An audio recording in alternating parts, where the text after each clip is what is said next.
+2 class. आज हम अगला क्वेश्चन कर रहे हैं सर्कुलर फ्लो इनकम वाले लेसन का। What does circular flow show? Circular flow model क्या शो करता है? देखिए, जो भी हम सर्कुलर फ्लो मॉडल करेंगे आगे, जैसे कल हमने real flow and money flow किया था, तो कोई भी सर्कुलर फ्लो जो जिसका सर्कल चलता है और वो सर्कल ब्रेक नहीं होता,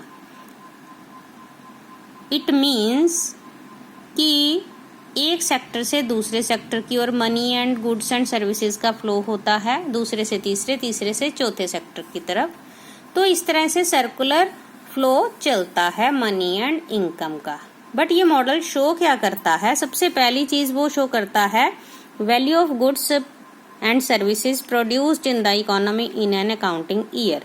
एक अकाउंटिंग ईयर में, एक साल के अंदर अंदर इकोनॉमी में जितनी भी गुड्स और सर्विसेज प्रोड्यूस होती हैं, वो सर्कुलर फ्लो मॉडल शो करता है।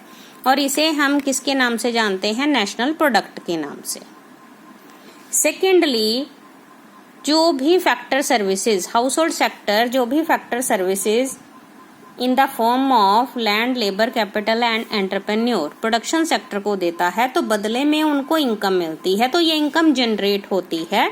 तो इनकम जनरेट होती है किसकी फॉर्म में? Rent, wages, interest and profit की फॉर्म में। एक अकाउंटिंग ईयर में जितनी भी इनकम जनरेट होती है, सर्कुलर फ्लो मॉडल ये भी शो करता है और इसका नाम है नेशनल इनकम।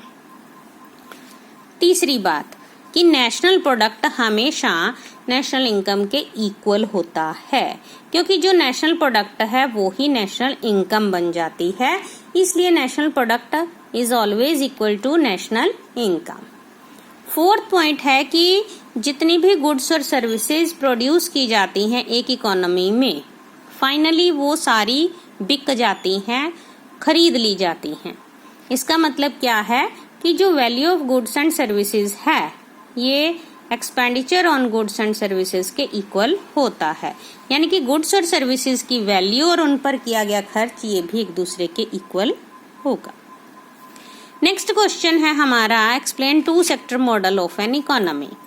हमें पता है कि अलग अलग सेक्टर्स होते हैं एक इकोनॉमी में, लेकिन यहाँ पर हम सिर्फ 2 सेक्टर्स लेकर चल रहे हैं। First is household sector and second one is production sector. Government का कोई इंटरफेरेंस नहीं है इकोनॉमिक एक्टिविटीज में, इसलिए गवर्नमेंट सेक्टर नहीं है। थर्डली, ये क्लोज्ड इकोनॉमी है, मींस दूसरे कंट्रीज के साथ कोई इकोनॉमिक रिलेशन नहीं है, इसलिए ये क्लोज्ड इकोनॉमी है। और फोर्थ वन इज कि हाउस होल्ड सेक्टर अपनी सारी इनकम गुड्स और सर्विसेज पर खर्च करता है। अब ये मॉडल देखिए कैसे बनाना है, आपने ध्यान से देखना है। This is household sector and this is production sector. Firstly, household sector gives factor services to production sector. आप देख रहे हैं एरो किधर है? प्रोडक्शन सेक्टर की तरफ। जिस साइड में, जिस सेक्टर में फ्लो होगा, चाहे वो मनी का चाहे गुड्स एंड सर्विसेज का, तो उस साइड पर हमें एरो लगाना है। तो हाउस होल्ड सेक्टर देता है फैक्टर सर्विसेज प्रोडक्शन सेक्टर को in the form of land, labour, capital and entrepreneur. और in return production sector household sector को देता है factor income in the form of rent, wages, interest and profit. Land के लिए rent, labour के लिए wages, capital के लिए इंटरेस्ट एंड एंटरप्रेन्योर के लिए प्रॉफिट। इसके बाद house hold sector production sector जो भी गुड्स एंड सर्विसेज प्रोड्यूस करता है, वो सारी की सारी goods and services house hold sector को सेल कर देता है। और इन सारी गुड्स और सर्विसेज को खरीदने के लिए हाउस होल्ड सेक्टर जो खर्च करता है, that is called consumption expenditure, और ये फ्लो जाता है प्रोडक्शन सेक्टर को।